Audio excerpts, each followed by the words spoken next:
what you wrote about. This book, I would think, is just a book that lots of people from all sorts of backgrounds could be interested in. Yeah, it's definitely a general book for a very wide audience, I would think. Yeah, I think so too. So let me introduce you properly. I am talking once again with Amanda Quintero Aguirre, and I had it right a minute ago. Aguilera. Is that sort of right? Aguerrevere. Oh, Aguilera. I was thinking if I was your agent and you were an actress, I'd just say go with Amanda Quintero.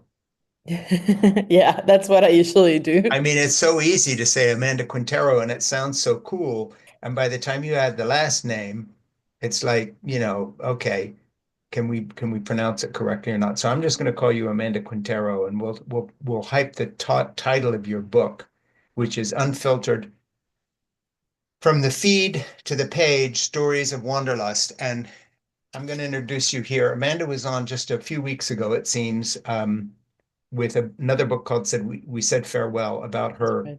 kind of expatriate experiences. And we got into a lot of politics on that, didn't we, Amanda? Because of the parallels with what happened to you and now what's happening to the United States with Trump and all the rest of this. But this book, Unfiltered, is very different. There's a little section of poetry at the end, but don't be frightened. Poems always scare me. When I read a book is going to have poetry in it, it's like, oh man, I don't know about this. Um, but actually, these very short story vignettes in here are gripping. I really love this book. It's very entertaining, unfiltered from the feed to the page, Stories of Wanderlust. And Amanda's a journalist. So let me introduce her, read off my page here, and then we'll get on with this. My guess is Amanda Quintero. Say your last name. Aguerrevere. Okay. Well, you know that. So Amanda Quintero. And her book that's out now and available in the US, correct? That's global, yes. Okay, is called Unfiltered: From the Feed to the Page, Stories of Wanderlust. And I guess from the feed is what you're talking about is kind of a journalistic feed. Is that what I'm reading right? That is from an Instagram feed. Okay, an So Instagram feed. Yeah. Okay. But that kind of thing. You post all sorts of stories, and this is sort of part of that. Amanda has extensive experience in Latin American public policy, global energy markets, and migration. She brings nuanced insight into complex sociological political issues. She's the author of this is the one we're doing today, Unfiltered: From the Feed to the Page, Stories of Wanderlust, a collection of 30 bite-sized travel stories, very easy to read, by the way, because they are short, and six poems drawn from years of chaotic, beautiful, and bittersweet adventures around the world. We really like the book. We're going to make it our offering for August, I think, in our book club. So just say that right up front. For our, amazing. it Thank has you. to be read book club. So we will be pushing it again then. This is In Conversation with Frank Schaeffer. I am Frank Schaeffer, and I'm asking you to subscribe right now to my YouTube and In Conversation with Frank Schaeffer, Spotify and Apple Podcasts, and to my Substack, It Has to Be Said, at frankschaeffer.substack.com. And this is in August, Has to Be Read. So, first thing I want to do is just plug you, Amanda, and say that after our last conversation on your journey out of um, South America to France and all the stories you had to tell about that and getting out of there and why and the whole economy falling apart that you came from in a very kind of self-inflicted wounds and Trump-esque kind of moment. When I finished with you, about an hour later, I was talking to Ernie and I just said, you're one of the smartest and most articulate people I've ever interviewed. I was just so pleased to have you on and I wanted to have you back. So this is such a great excuse because Unfiltered is a wonderful book. It's very entertaining. I'm going to have you read some bits out of it, but just say that I'll show you where I dog-eared it there. So I've got a lot of passages marked. Um, and it's a very small book. This is something that you could read on a bus ride or somebody else who's driving on a short drive or let alone a plane trip. It's a highly entertaining book.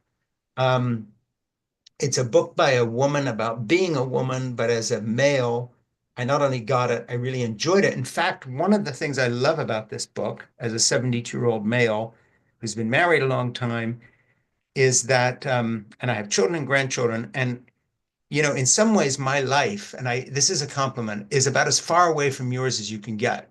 I'm a Yeah. different, I'm a male, you're a female, you're younger, I'm older. I grew up in Switzerland, moved to the States. You're an expat, but you live in France. Your experience of sexuality and being a female are totally different than mine. But here's the weird thing. On a human level, I connected completely with the stories and I found them very entertaining. And some of them entertaining in a sense of like, oh, now I'm looking over the wall into somebody else's garden and taking a look at what her life is like. And I read a Great. lot of women authors. I think about 60 to 70% of the authors I interview are women. And I've interviewed a lot of women who are good writers. But I haven't read a book by a woman that's given me such a precise and insight into what it's like to be a woman in today's world. I guess occupying the world that my children and my older grandchildren occupy. So this helps me understand that. So that sounds way too serious for a book that's actually very funny at places. So Absolutely. yeah, I was so not I'm sorry expecting for the too long that. preamble, but it's a good book. It's a very entertaining read. And people talk all about, well, women's authors and we've got to hear their voices, blah, blah, blah, blah. But in this case, this is a voice worth hearing, not because Amanda's a woman, but because Amanda's a good writer. Thank you Doesn't so much. Yeah, I really mean it. And it's very entertaining and full of insight. So what I'm going to do is I'm going to ask you to read some things out loud, but I'm going to just start by reading something myself from the introduction. I was inspired by the cultural moment I came of age in, a time when social media was how we curated our public lives through photogenic travel, avocado toast brunches, and filtered snapshots of our day-to-day lives. And that's really the flavor of the book. So if you look at it, there's love, sex, and substances, and there's like 4 chapters there. People watching and wholesome strangers, and there's another 4 or 5 chapters. Underprepared, mistakes were made, on the move, Paris, New York, last call for Nashville, etc. Lost and found, runway luggage, um, sick on the road. Don't eat in the Indian restaurant you ate in London. That was very graphic. I didn't want to know how many times you had gone to the toilet that night. But I'll tell you what, having come from a Bedouin camp in the desert in Egypt one time, had a very similar experience and was going to all-night pharmacies trying to get the flow stopped. So I got it, but it was like, okay, enough of that. Vive la France, pigeon perils, a casual stall, etc. Traveling poems. And actually, I've got a poem I want you to read. So see, as someone who fears poems, I bought into yours. So I'm going to start by just talking about a couple things here, and then I'm going to get to read a section. This one comes from one of the early stories, Man Bun Adventures. And you say, I nodded with my eyes closed, choking on my own laughter at the memory of a Sri Lankan comedian who says, having sex all night long is a myth propagated by the R&B industry to keep us tuned into their music beyond the 90s, end quote. Um, and then another little quote from this page here, which describes a sort of a sexual relationship with someone you met. The initial sense of power over him was intoxicating. I might not be a full-time hot girl. I love this sentence, by the way. The initial sense of power over him was intoxicating. I might not be a full-time hot girl, in quotes, but I'm always a 10 when I'm naked. I thought that was great. So you had me at that. I was ready to read the rest of the book with great joy as soon as I read that line. And then okay, I'm going to read this out loud, and I'm not going to make you read it. I'm going to read it. Uh, this was so great, and you ended this thing with things would be so different if we taught boys to thank girls for blowjobs. That's how you end the chapter. It's a short section, and then you have a little note to self: put that on a T-shirt. Thank girls for blowjobs. Thank girls for blowjobs in quotes. Man bun lore. London boy, thank girls for blowjobs, and those are all hashtags. Okay, so Yeah. now and you stepped that at the very beginning of your book. So let's just first of all talk about how you wrote this. You sort of self-selected your audience by making that the first chapter. It's like at that point you've lost some people, but you've also gained a big audience. It's like I'm done here. Anybody who wants a T-shirt that says "Thank boys for blowjobs" or "Thank girls for blowjobs." But it brought up a question because your last book, and this is a serious writerly question. Your last book, I think you wrote in Spanish, Correct. and then you translated your own work into English. Correct. All right. Did you write this book in English? Because it has a Yes. slightly different flavor. Yes. Did you say that anywhere in here? I don't think so. No. See, I know shit. But you know what? And That's maybe you know this perceptive. because You you wrote this in also, English. yeah, because you're also bilingual. I think you know that people have different personalities in their Yeah. different languages. Yeah, but I'm just saying you write so well in English. Thank you. And it didn't feel like a translated work. And I wish I had written this. No, see, I said it before I asked you, but I just want to tell my audience that here I am, and I don't speak Spanish, but I knew this book had been written in English because of the way it reads, as Mm, opposed to the other book, which was translated. And even though you wrote it and translated it, it didn't read like a book that's written in English. It's a good book. right. We said Farewell is a great book, and it's so important politically and the rest of it. But this is an actual work of literature, and it's because you wrote in the language. It has a Yeah, polish. very different animals. So the way this happened is I started collecting these stories. Actually, there's a story. There's the first story that I can remember. In People Watching, there's Swipe Left and in Yes, page 24. This yes. is a couple that's going on their first date in Berlin.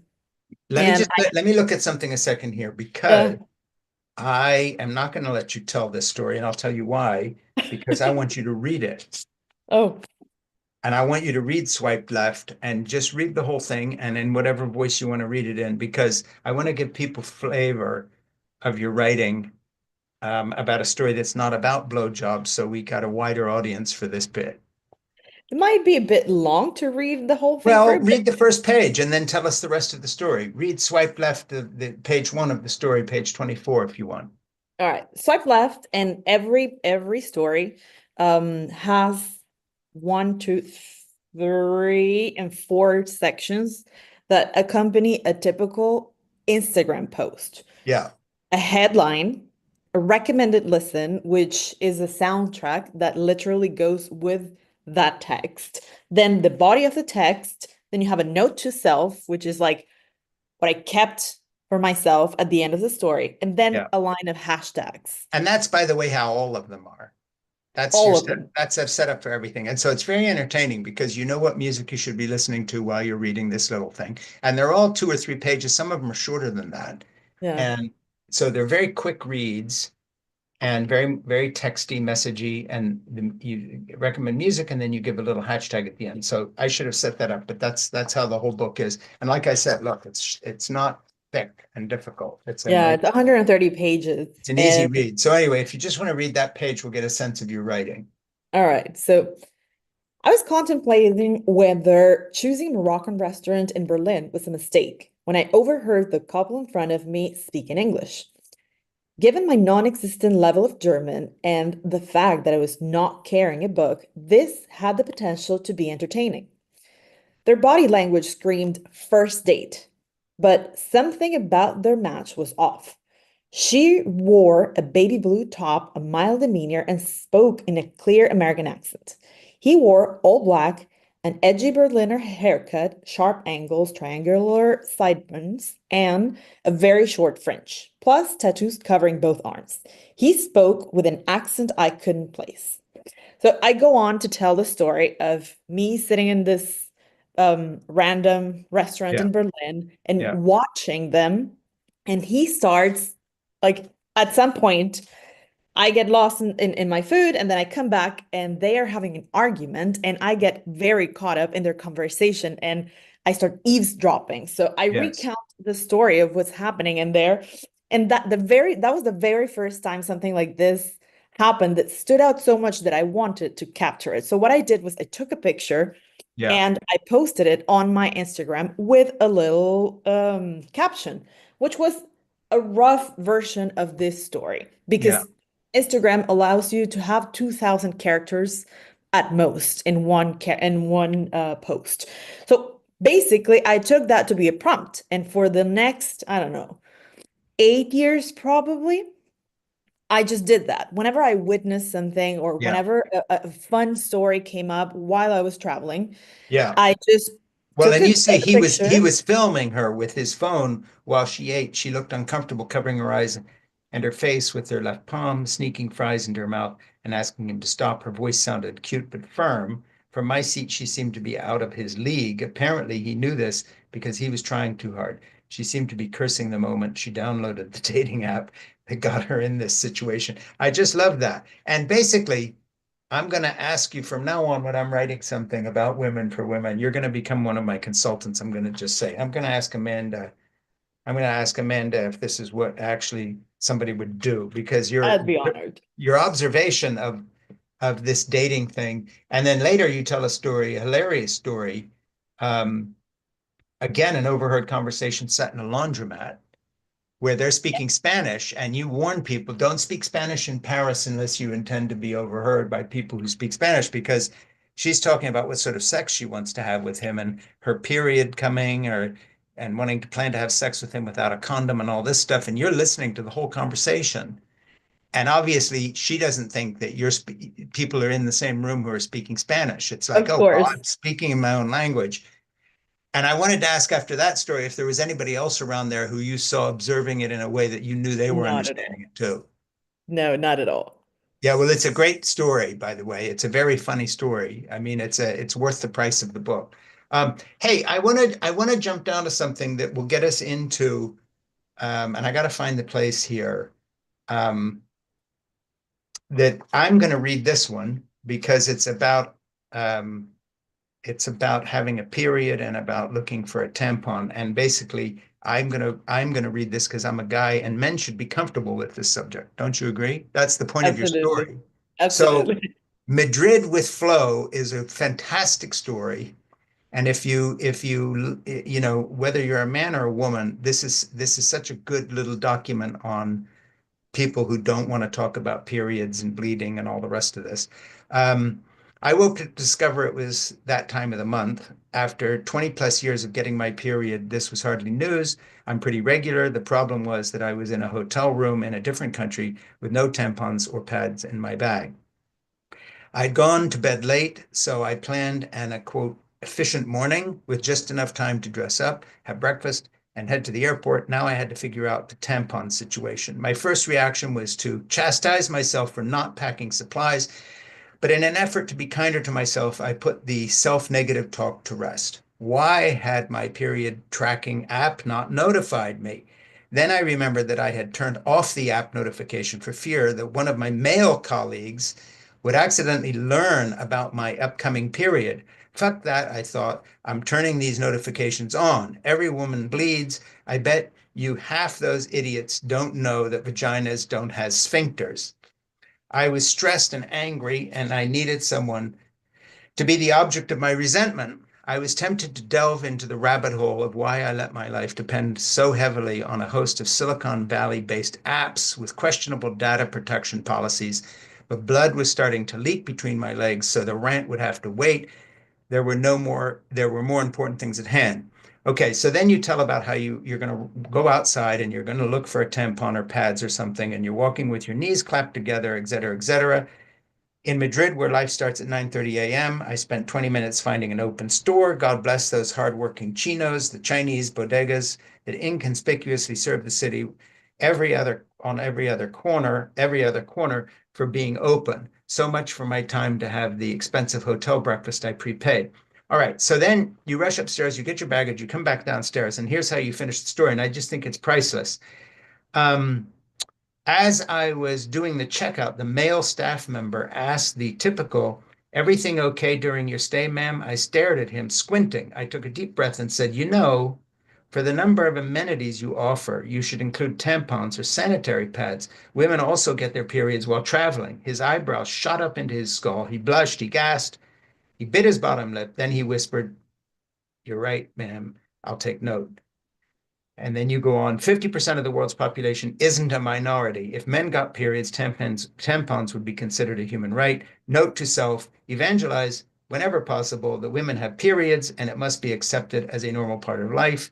And then underneath you have for your, your hashtags, hashtag Madrid, hashtag Aunt Flo, hashtag fuck the patriarchy, hashtag normalize periods. So I read that precisely because that is the point of your story. This is all part of a man's world too, because we share the planet. And it's such a good point you've made. And I'm very pleased that's in there because I love the way you wrote about it and you put it into a story. And one thing I love about your book, and then I'm going to shut up and let you talk a lot more, is that um, I finished this book without knowing, and I mean this as a compliment, without knowing whether you're a feminist or not. I'm not talking about the political side. I finished the book knowing that you're a writer who closely observes life around you, but I didn't ever feel I was being preached at. So instead of trying to preach it like on the tampon issue or something, you instead just told a really good story that's so much more effective. That's it. And now we'll just talk about your book. So I don't know whether what you think about me bringing it up that way, but I really like it. No, I love it. I love it because I am a feminist and I that's exactly my angle. I don't like to be preached at in Yeah, general. yeah, So I don't like to preach on people on the things that I am favorable about. But I do like to tell stories, and I do think stories are very powerful to make a point come across and to yeah, bring it home. yeah, And especially if you can put it in a way that who like any person, just like you said at the beginning, like a white male that has an older generation and lives in another place can connect with it. It means that sure. I managed to create enough empathy Yeah, for the story that you are going to see the world in a different way, and that is enough to make the point relevant. And exactly. that's I mean it putting it there is a choice, and it I mean Yeah, I and can I didn't choose find not to any of say that it. alienating. But the thing is, and I don't want to belabor complimenting you, but that's partly your skill as a writer. You're a really good writer. You know, this is a really beautifully written book, and so it pulls you in because you don't finish it saying, she was trying to make a point, so she made this story up.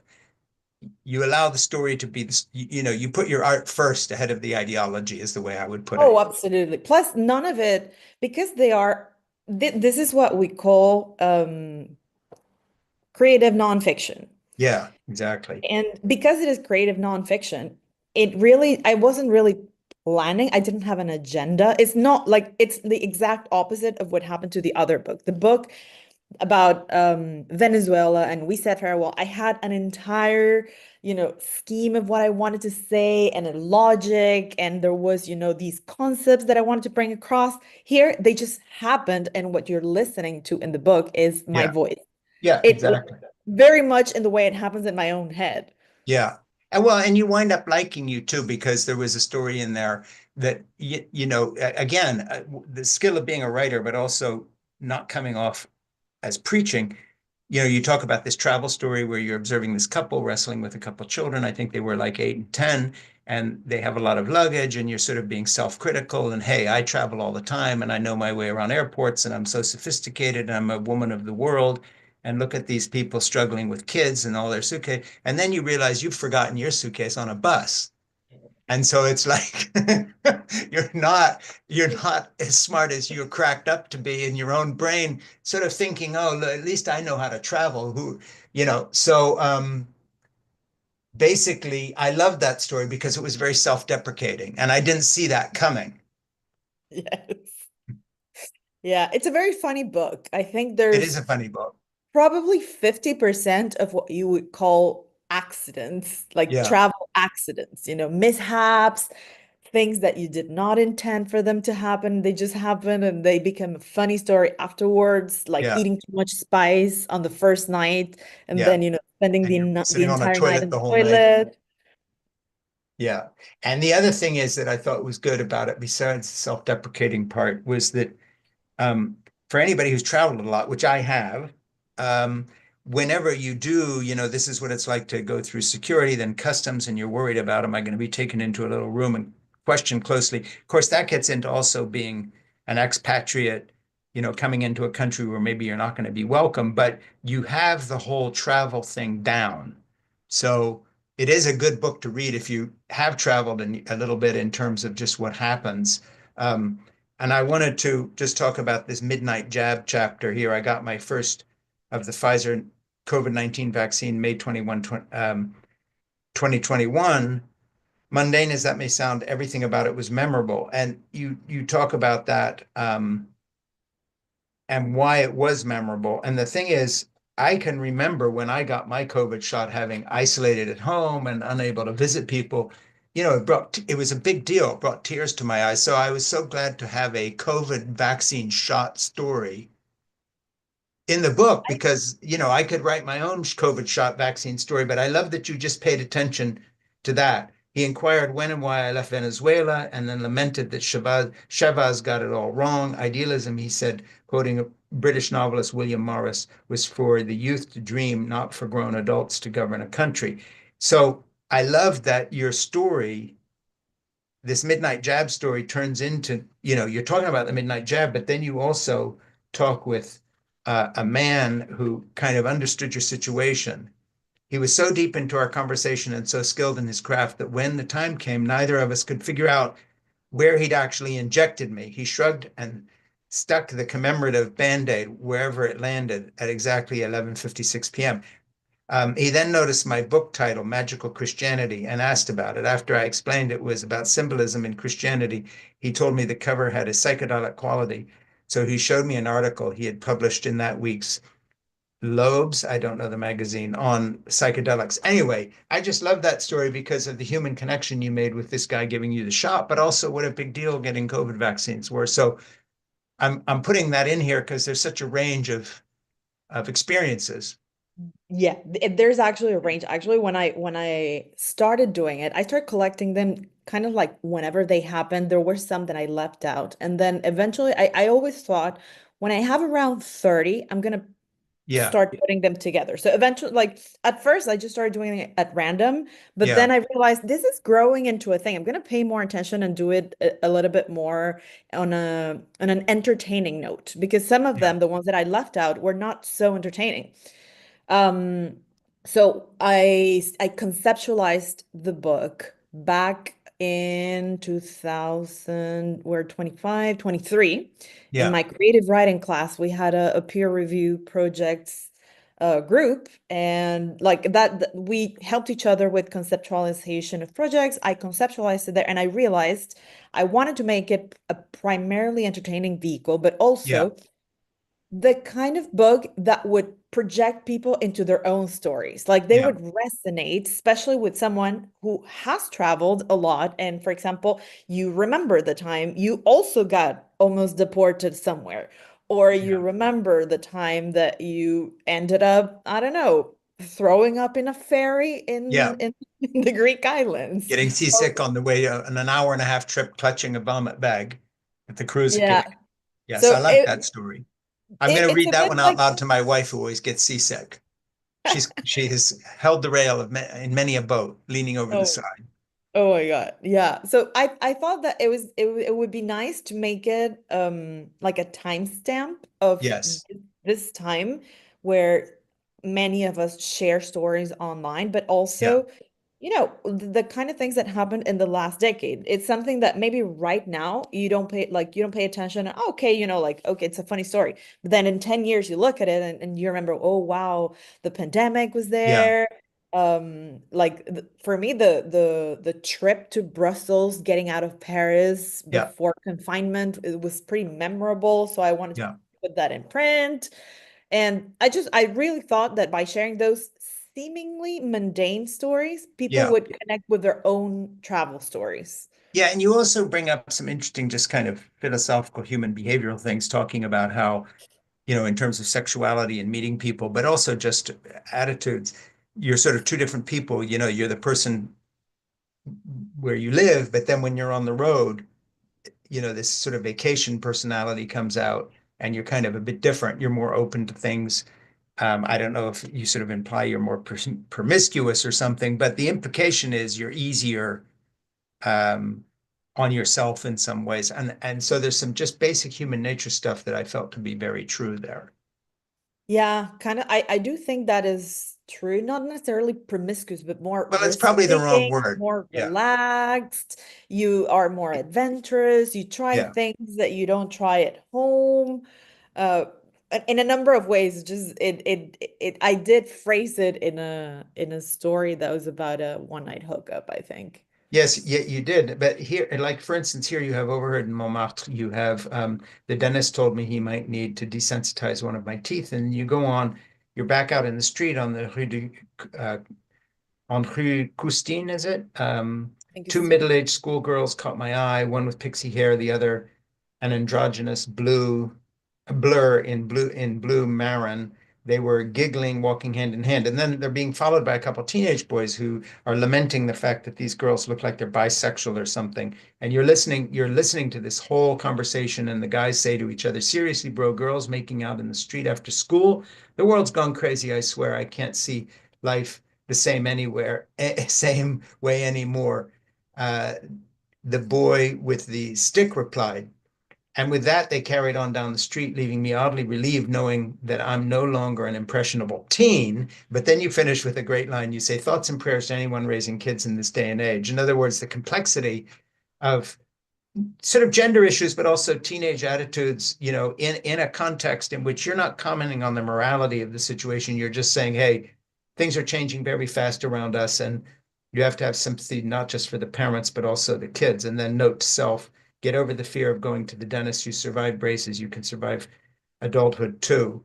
I love that because you're kind of you're looking at these kids with sympathy and also relating a story, and again without judgment. You're just saying, it isn't like and that's what I mean when I say, you're a feminist, but you don't come off like a feminist preaching at anybody, because here you are, you're not judging the two adolescent boys, you're just saying that's how they saw it, that's what these girls are doing it, and aren't all teenagers kind of silly and half formed, because both the girls and the boys are in the same boat, really, and it's sort of not, and Yeah. I love that because as someone that has a lot to do with kids of that age, um, with Yeah, grandchildren, I do just think I have friends that have younger kids than that, but I don't think I have any friends that have teenagers yet. yeah, But I do think, wow, that must be it's a very different world. I just thought it was a funny idea because it's a good I story. think they were Yeah, like 12-year-olds, something like that. So they were yeah, so small and they were talking like grand in this like big grandeur. grandiosity, big grand statements about, gender.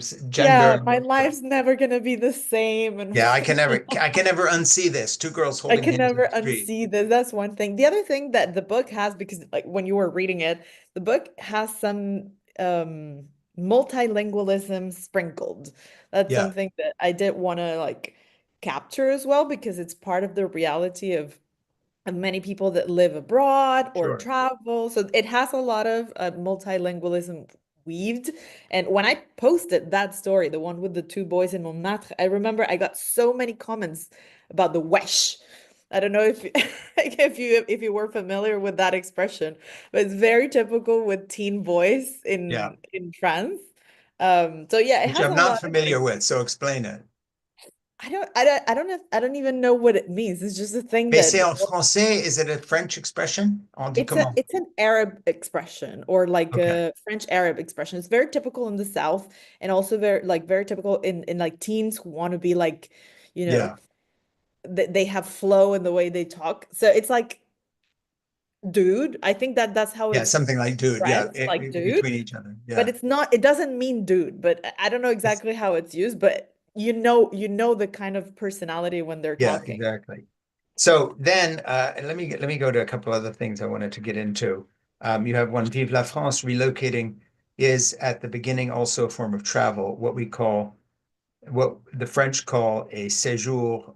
France in general and Paris in particular have a reputation for being romantic, refined, effortlessly cool, but beyond the postcards and Emily in Paris lies a different kind of French experience, a chaotic, gritty, glorious, unique reality, sidestepping the temptation to tell you about the constant strikes, rude waiters, or the time I saw a Togolese anti-genocide march accidentally merge with a zombies in full makeup Walking Dead parade in République. This section captures some aspects that have stood out to me about the unique flavor of everyday life in France. So the funny thing is, again, you come at this as an expatriate, sort of observing the life around you, but like de Tocqueville observed life in America, as in, as the foreigner, you're seeing it Yeah. more clear-eyed than a French person would because you're seeing sort of what's really there. And I love that about this book. In fact, you come to almost every situation as a foreigner because none of these places are Venezuela.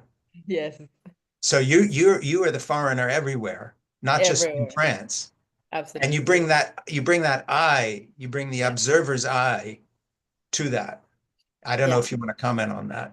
No, but it's very much the flavor of a travel memoir. I think Hmm. that's the case. It is the observer character that is journeying, and because you are in a journey, you pay more attention. I think I say it at some point. I don't know Yeah, if it's the yeah. introduction where I say there's something about But the you're novel. noticing the little things too. Yes. There's something in the novelty of being somewhere new that you pay more attention, and you pay more Yeah, attention to mundane stuff, but also to like what the Marxists call superstructures, yeah, like the bigger thing that everyone seems to be like swimming in that water, but yeah. you're more aware of the water. Well, they Like don't even see the water they're in because they're taking it for exactly. granted. There's And little things are yeah. jumping out at you that they're not even noticing because that's where they live, as it were. Yeah, like for example, there's one in that Vive la France. There's Yeah. one about a casual stall. About one time that I walked into a teen girl pooping, Yes, I and remember that. and And she's like she's sitting in the stall with her pants pulled down and the whole bit and just sort of shrugs at you like, "Hey, what c'est la vie? What do you want? c'est la vie. It's like the This is no most big deal." nonchalant thing you've ever seen. Yeah, and she's not shy or embarrassed or anything. And you're as a non-French woman encountering a younger woman caught in a toilet with her, everything pulled down while she's sitting there on the toilet. She hadn't bothered to lock the door. She's so cool about it that I guess, you come away maybe with a different impression of her, or at least the reaction you expected isn't going to happen. So like it's this cool younger kid who just could care less about that. But I made it into a whole like bigger reflection of how the French are so nonchalant. Like it's real. It's not only that girl. It's a very big cultural trait. Yeah. So And how yeah, do you that explain that, by the way, as an outsider's outsider in France? And first of all, how would that differ with Venezuela? Because in Switzerland, of my youth, in nobody would be that nonchalant. You locked the door, you didn't mess up that sort of thing. yeah. And the Swiss are very uptight people. And I think today they might be a little more nonchalant, but they're not French. I mean, I love the story because usually you think of French nonchalance about sex or drinking or, whatever. Yeah. But you tell it by walking in on a teenager who's sitting on a toilet, and it's like she just shrugs and like, ah, je m'en fous. Je m'en fous. Exactly. That's exactly it. I think it's just that it's a general attitude. And I think I say it at some in that piece about the Cartesian logic or something like Yeah. that. I think it's a bigger thing. It's not just about being liberal. It's just like nothing is about like nothing should stir too much emotion. Yeah. I mean, it's a matter of principle. It's a matter of principle. Yeah. Yeah. And being cool is like the point. It's not. Yeah, yeah, no, I totally got it. And one thing just to change the subject here slightly away from the book, but to you personally, and what underlines this book is this outside sort of de Tocquevillian observer of the world and everything in it. Um, this kind of outsider perspective. I think one reason I like the book so much is that you capture that outsider perspective so well. And as someone who grew up in this weird missionary family in Switzerland, then fled that evangelical background, came to America, but having been raised in Switzerland, gone to British boarding schools, I didn't, we were these weird Americans in a Swiss village and didn't belong in the village. And then I'm the one Yank, as they called me, in the British boarding school. So I'm the one American there. And then I moved to the States, having been raised in Europe, having abandoned the evangelical background. I've been on my own journey. And so, as someone who's been on a very different journey to you, I get the emotion of the outsider perspective. Mhm. So I think one reason I really like this book so much is I share that with you because I always am standing there looking at what's around me. Oh, this is, I've been here since 1980 living in America, and I'm still sort of saying, oh, well, I guess this is how they do it in the States. And I've been here 45 years, but I'm still looking at it like an outsider, as an observer. And I Yeah. really felt that in your book. And I'm just telling you up front that never goes away. You can stay in France 50 years and you're still going to be looking at it as an outsider. Yeah, I think I saw that in the book after writing it. You Yeah, know, because I wrote each piece in yeah, the moment.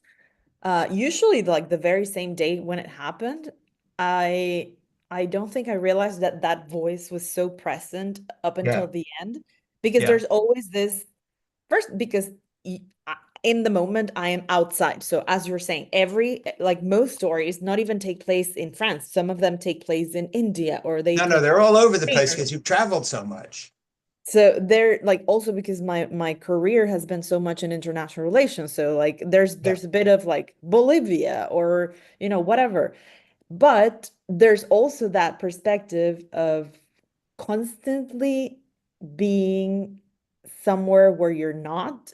yeah, And so exactly. like constantly playing the rules that like stretching. There's one that I really like where I'm eating in Barcelona. I'm eating Yeah, breakfast. And it's a savory breakfast, and I have this French couple next to me bitching about it because the French only have sweet breakfast. yeah, And so the woman is criticizing the fact that I'm eating savory breakfast, and it's just like this when you're used to traveling and you're used to you've uprooted yourself from somewhere sure. and then you've gone somewhere else, you learn a lesson that you cannot unlearn, which Yeah, is there are things that are just arbitrary rules that became a convention, and unless you've been somewhere where those rules don't apply, yeah, you will never know that they are just, they're not sacrosanct. Like they yeah, are not sacred. They yeah, are simply something that became established and that it has yeah, no superiority over anyone else's. yeah. And that's something that once you learn, you cannot unlearn it. Yeah, So well, an that example is being that present. my daughter who lived and works in Italy and still has an office there, was saying that it took living in Italy to be told enough times that you don't ever order a cappuccino after 11 in the morning. You order in a cafe, which is an espresso, and you don't eat salad with your pizza, etc. One story that I think will resonate with a lot of people is this last call for Nashville because it's a good travel story. And you talk about trying to get on a plane when you're late. Sir, I have a connection at 4 p.m. I insist. Earlier, when I tried to tell him, he dismissed me. Well, then the story follows all the way through, and you're telling one person after another, Sir, I have a flight at 4 p.m. I repeat, he blinks theatrically. Y'all got a flight boarding at 4 or leaving at 4? Leaving at 4. Yo, he shouts to his partner, stay here. I'm a taker through. And so, you make your flight, but um, note to self at the end of this is book connecting flights with more than a 2 hour buffer and maybe train for a 5K just in case. So I love that story. It's a great travel story and it's set, in the world we all know about when we've run for flights and been late or connections are screwed up or whatever. So um, I want to just go from that to this. I go back into this idea that you're seeing things as this outsider. Um, this is personal now, but is there any place you feel at home?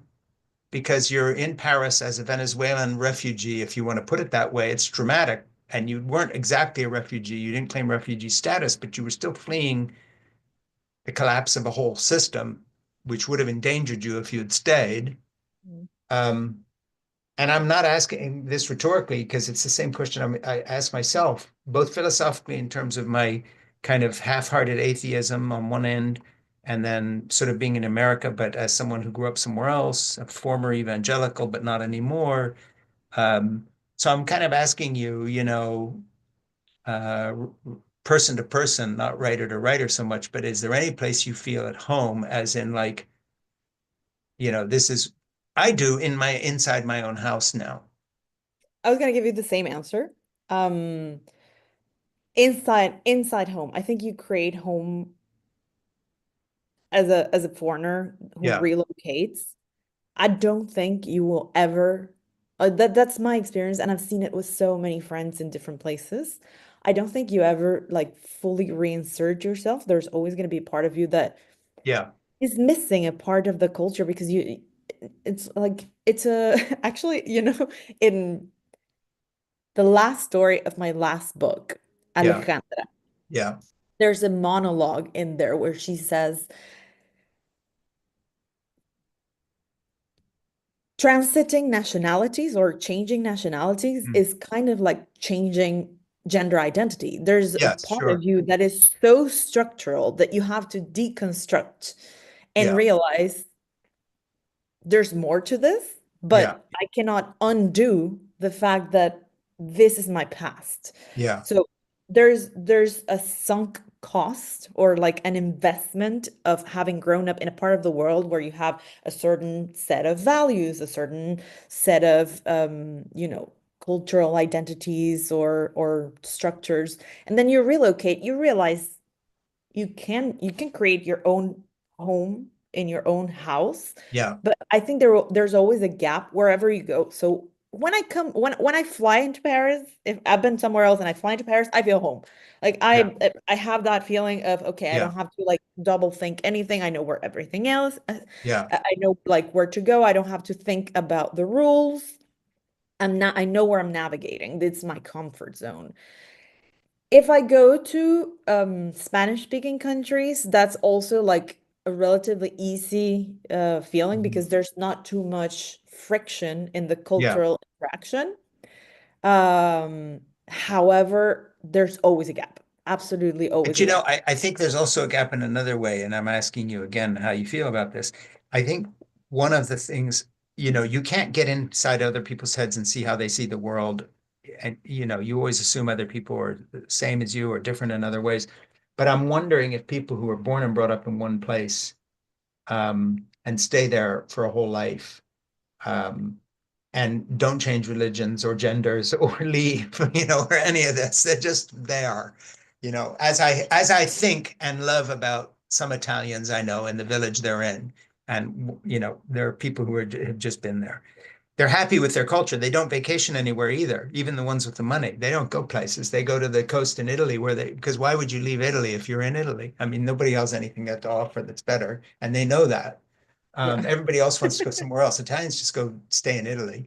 Yeah. Um, but what I was going to say to you is, I think for me anyway, is that you always imagine that an insider's insider who's always been somewhere and is comfortable in their own skin and hasn't made all those changes doesn't observe everything as closely.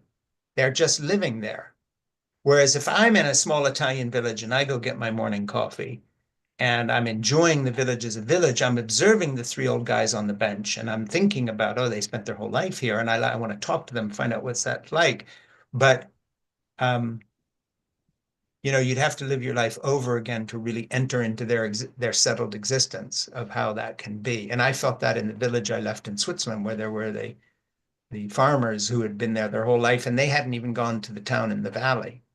Yeah, no, I share that with you. I reflect on this constantly. Like But you're an observer sometimes. all the time. Are other people looking at everybody in a restaurant and starting to write a story in their head or observing, oh, they're doing this? Or, you know, most of us walk into somebody in a toilet and they haven't locked the door, but, we don't make a cultural observation out of their reaction.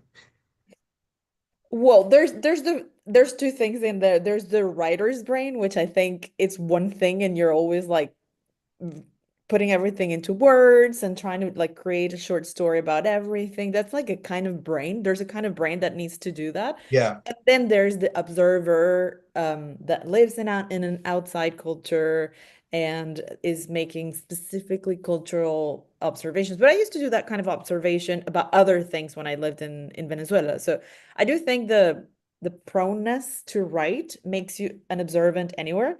Like Yeah. you have your typical or comedians as well, like your typical comedian, like, what's up with, and then they'll do observational comedy. There's a lot of observational comedy in this book as Yeah, well. no, there is, Why it there is. stands out. Yeah. But the thing is that I have to say about it, and let's plug it again. This is Unfiltered. It's our August offering in our book club. It has to be read by Amanda Quintero and it's from the feed to the page, stories of wanderlust. But the thing is about this book that is, you know, the chief subject that you are observing is yourself Yes. and how you're reacting. And Oh, yes. and I'm not trying to put you on the spot here or try to be clever or, this is not a clickbait question, but I found one of the interesting things is in terms of your own sexual experiences with different people and over a different time frame. I'm going to ask you two questions, which you invite because you've written about it. One is your own view of sexuality different than the way you were raised? And again, I'm willing to talk about my own life in that regard. I wrote a book called Sex, Mom, and God, by the way, which sold well. People wanted to know of how my mother's view of sexuality and the piety of the evangelical background, and then how that developed. So I'm not asking you to talk about stuff that I haven't been willing to write things about myself about, and you've Okay. written about your own sexuality here. So one is, has your in terms of having sex with this guy who has a hair bun, and you talk about and he thanks you for a blowjob, whatever the first story in the book. Um, is this something that you feel comfortable with in terms of how you were, the kind of sexuality that you were raised with, or is that a departure from that? That's question one. Question two is where you're really different than me is I didn't grow up with these phones and posting and tweeting and all this. I've come to that because I have Ernie Gregg, my producer, who's doing this show for me, and I'll send him stuff and say, post this everywhere. And the most I'll do is put something on Twitter once in a while or send him a video to post. But I don't go around with my phone. My phone to me is a camera, a phone, and a machine to text with. I don't use any of the apps except the travel app on the map. I don't post anything. I'm still the old fashioned guy in that I have a producer that posts stuff for me, and I only do it to keep alive people out there who are interested in what I'm saying. But I'm not following every wrinkle of my life saying last night, we had sex and here's how it went and blah, blah, blah. And you're posting all this. So there's two things I want to ask is how were you raised in terms of sexual ethics or none? And how does this fit with your vision as a writer who turns a book out to also be a young enough person to be part of this weird generation you're part of it's always sitting there with you're observing people with phones, but you're using the phone yourself. I mean, Oh, that's yeah. that's strange to me. It's like you might as well be from another planet. Yeah. I get Yeah. you as a young woman, no problem. I understand young women. What I don't get is this thing of you got a phone and it's this thing to share your life with. It's like, what? Write a book, take a year, send it to a publisher. Maybe it comes out, maybe it doesn't, but it's not instant. Well, I think the first one is very straightforward because I did grow up in an uptight Latin American Hispanic context. So actually like sexuality was as vanilla as it gets where I grew up. Um, Funnily enough, that story, like it really happened, but the time when I put it down to writing is because I was part of a creative writing class. And that week, the week when this happened, we were going over erotica or something like that. I don't remember what it was because I, Yeah, I was part something. of this workshop where Yeah, we had to we changed genres every week for about a year, something like yeah, that. And it just happened to coincide that I lived through this and then I had that class, I believe the same week or a couple of weeks after. And at that point, I was attending a lot of open mics. So I finished it out. I fleshed it out completely for the purpose of going to an open mic and yeah, reading it out loud and getting yeah, a reaction. And then I revamped it for that purpose. So I would say that text is the very first time that I ever wrote something like that and that I shared it. Like it was a moment when I went from like, okay, this is the kind of thing that lives in my private life that yeah, I could have definitely told a few girlfriends in a drinks night. yeah, But because I was going through that specific conjunction, let's call it, it just yeah. became a piece, and then I realized, you know what, it's a good piece. It's a piece that like creates entertainment. It's a piece that is a little bit feminist. It creates a stand in and of itself just by being it.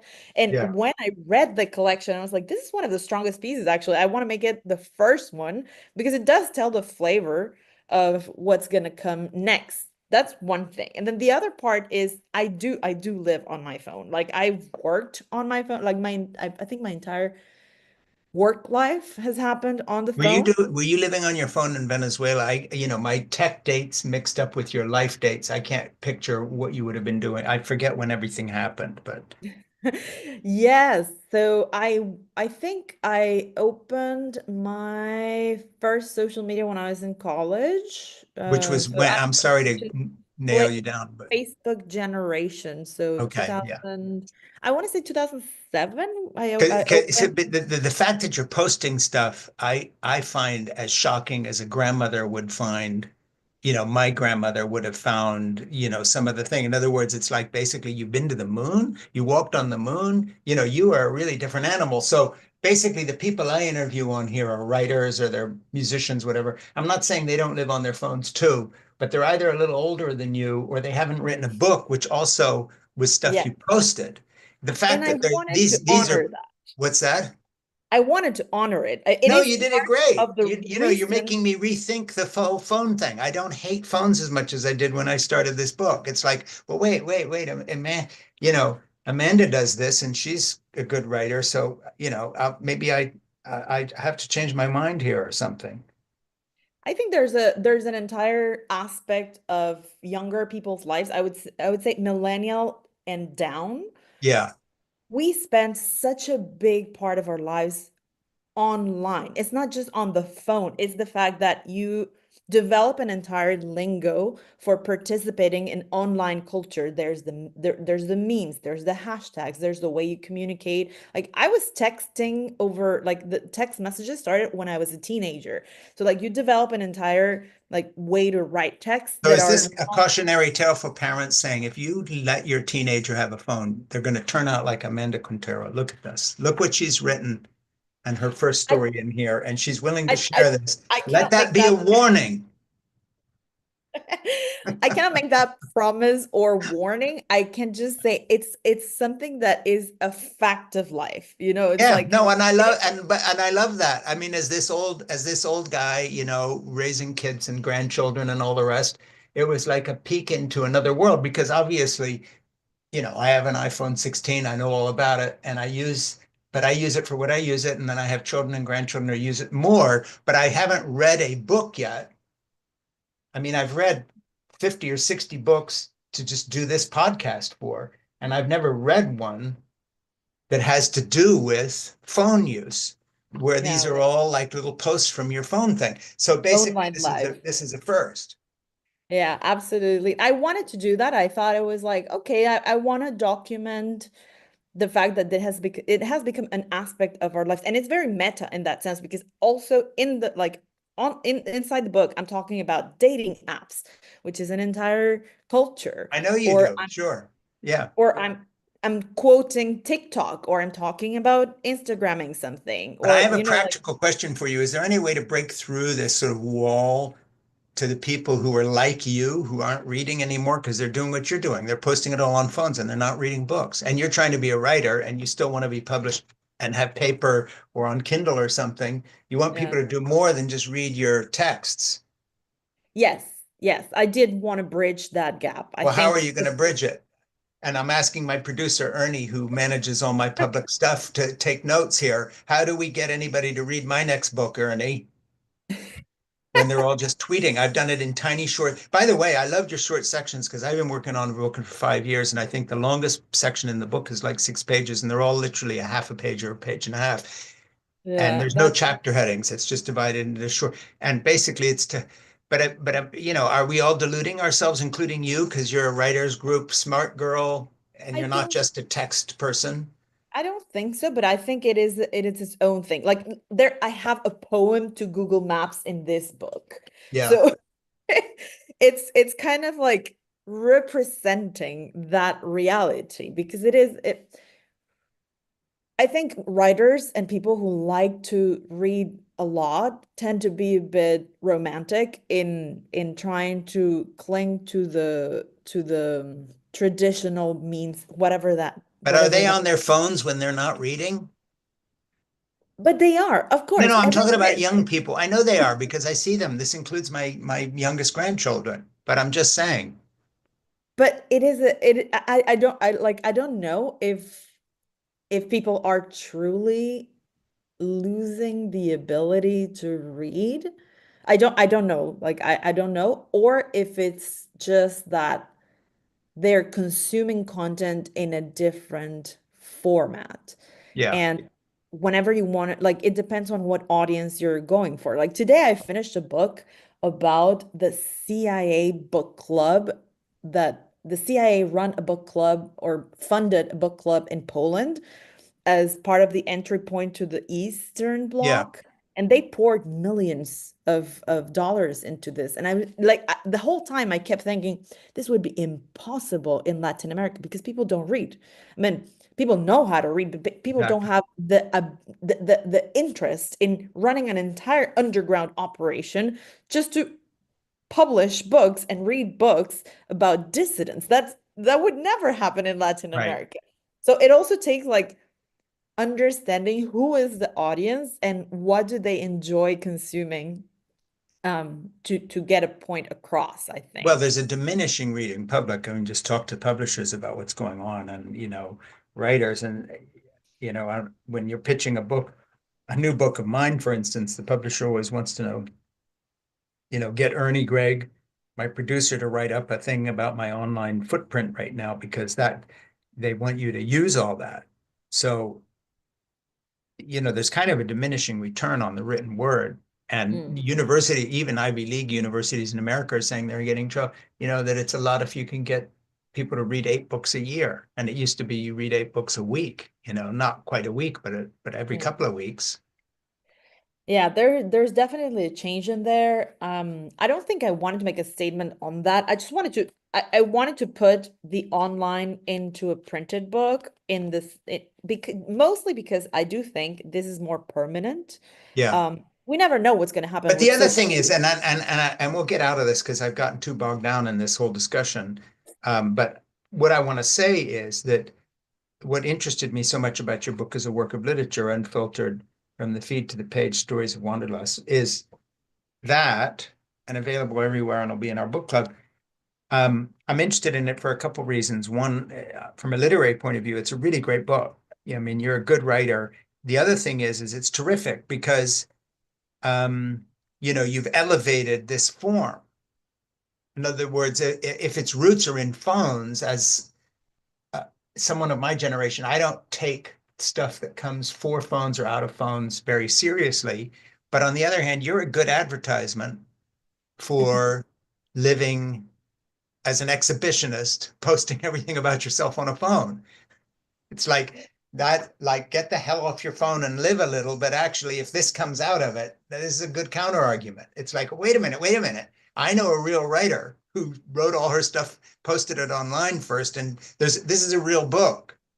So Yeah, it's I kind of do. it's I'll tell you what my experience is like. Yeah. It's like the first time I read a good graphic novel. It's like I'm Mm. not going to read a comic. I enjoyed comic books when I was a kid, but don't tell me to start reading and then you read a really good one or you look at the pic and you're saying, no, no, this is actually something.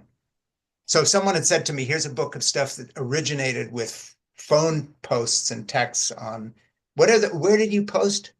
Because you On tell Instagram. On yeah, Instagram. Instagram. And see, to try, like, to my generation, it's like, how am I supposed to take a book seriously that started on Instagram?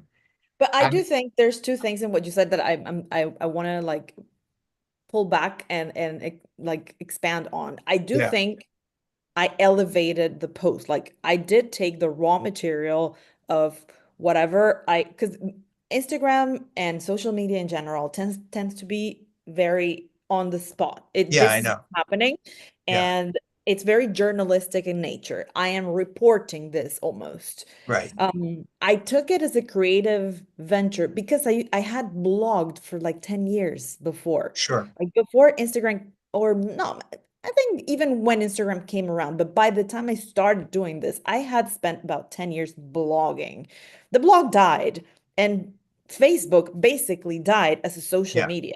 So I kind of knew that Instagram was not going to be forever. I don't know if it will be forever, but in the back of my mind, I was thinking sure. I outlived the Yeah. blog as a form and the Facebook page feed as a form. So I want to like capture this essence, number one. But then when I put it on the page, I did edit it for the Yeah, of page. course you did. I mean, it's a piece of writing. I'm just saying the origin is interesting because it's like I wouldn't have figured a good book would come out of that. So I was wrong. Well, I think if you are truly interested in the contemporary, you have to tinker a little bit with the stuff I that totally agree with you. And I do is too, going on. which is why we're doing this, by the way, because it's like Yeah. and I'm not doing this podcast to just it's not all about me. This is actually about you and it's about all the authors I talk to.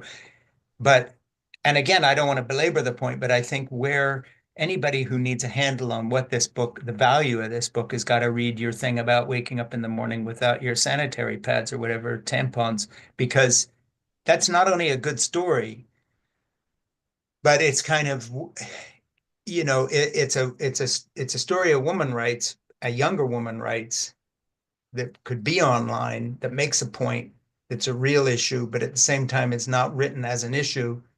So I think, and I don't want to sound strange or odd about doing this. I think more than sort of some of the sexual experiences, because you've read about sex before and you've read about things before, and you read different people's point of view. But I think in a funny way, it's a very funny book and it's really poignant, but it also has a really serious edge to it. So if I meet, for instance, if I'm doing a talk in 3 weeks in a university and I'm talking to people who want to be writers, and a woman says to me, tell me about some interesting younger women who are writing that I could read their work. This would be one of the first things I'd mention. I'm Wow. serious. That's great.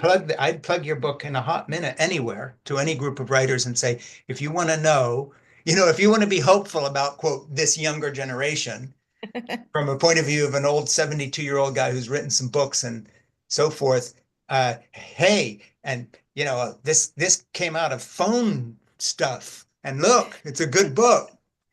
That's I'm just grateful to hear you say that. You're making me more optimistic. That's great. That if that was if that happened, if that's what came out of it, like I am content. I am Well, content. there Like you I are. put my squinting face in Yes, and it's very the cute. cover of it. Yeah, but it's a good book. So we're going to have this as our book, as our offering on our book club in August. And in the meantime, before we go away, and we haven't done justice to the book at all, we've been sort of jokey and talking about it. But I want to thank you for a well-written book. I really enjoyed it. Um, I'm going to keep it to hand. I'm serious. I'm going to recommend it to other people. I do talk to other people who are trying to write and doing stuff. I'm going to say, look, just it'll only take you it's a short book. Just sit down. This is what writing can be in this day and age, and a point of departure you wouldn't expect. So I really recommend it. The other thing is, before we go, is there anything else you want to talk about in terms of like how, I mean, we're going to plug the book, but is there anything else you want to say that I didn't ask you or we didn't get said, or you think I've misinterpreted your book or whatever? Not at all. I think it's been a great conversation. Honestly, there I was not expecting. Honestly, when I sent it, I was like, "Oh my God, I'm not sure that," because we had such an intense political conversation last Yeah, time. we were serious people before. We were such we were serious people. And when I hit send, I was like, I'm not sure how this is gonna go. Honestly, I was a bit I don't know, hesitant walking Yeah, into this conversation, and it's gone beautifully. I think but the the the the biggest the biggest, like, I don't know, proud moment in this is that you have reflected back to me a lot of things that I consciously did in the editing of this book and the yeah, putting it together, yeah, and the fact that someone as, let's say, distant in certain aspects of our life sure. stories has recognized it. It means that I did the job that I You wanted to did do, the that job. came across, Yeah, and that is out there, and that is clear enough that someone else with no background and having having read something so different before that I wrote, Yeah. um, has perfectly understood Well, what I also wanted to been say. vastly entertained by it. And especially for me, it was mostly So a product entertaining. for entertainment. So if you Yes. pick that up, And it I never bogged down. I mean, I read every word of every page and I never felt like, oh, I'll hurry through this one because I don't, this isn't my sort of a thing. There was plenty in there that's not my sort of thing because I'm not a young woman looking for tampons and I'm not getting, whatever. But you wrote it so entertainingly. You just pulled me through every single story. It was fantastic. I do have then a question because you said that you didn't think you were gonna like the poetry. Did you think it No, was no, like, I read I actually picked a poem out that I wanted you to read. Let's finish with that. We've got a minute here, so let's go to that. I wanted you to go to Grab Your Pills and read that one oh, because I yeah, thought that was I mean, they're all good poems. I actually enjoyed it, but Grab Your Pills is, why don't you read Grab Your Pills? Both, it's short. It'll just take 2 minutes and then we'll finish with that one. yeah. So Recommended to listen, Grab Your Pills. It grab starts your up, wells up grab in your your pills. throat, page 126. Yes, grab your pills was written during a. Oh, yeah, I think I have a typo here, but it was written on a story that I told earlier in the book. Yeah. So go ahead and Um, read the, it. the recommended read is Llévame en un beso, Hmm. and it goes like this. It wells up in your throat, pounding fast like ritual drums, beating, heart screaming, crying old forgotten sorrows. Skeletons come out to dance, lured by the inner night, summoned by the moon, chanting spells dyed in maroon, conjuring the cruel ghost of past hurts. She clutches a cold hand, flashing a sinister smile. You thought you could think your way out of here? She says, shaking her head. You better weep and fetch your pills. Probing a finger knuckle deep inside a wound you didn't know still seeped. Good Note to poem. self. May you never have to fly again in the middle of a panic attack. That was a poem that I wrote during a panic attack on Yeah. a flight. Yeah. I loved it. And what were the pills, by the way? Anxiety medication. Okay. All right. Are you still taking them or are you good to go now? No, I'm off those. I'm starting to taper off the antidepressants, so also Well, you keep writing like this and you can taper right off all the antidepressants because you're a really good writer. And I love this book. And Unfiltered I would recommend it literally to anybody and not especially to, and then you fill in the demographic that'll get it. I'm saying, 70, I'll be 73 in August, 73-year-old guy, totally different life experience. It was great. It was like going to a different planet. And I loved it. amazing. Thank you so much, Frank. Yeah, and seriously, stay on when I go off here to talk to Ernie a little bit so that you can conspire together on how we can promote this for you. Amazing. All right, much love. Seriously, I love this Much book. love. Thank you very Oh, much. and I love the other book too, but Unfiltered was pure pleasure.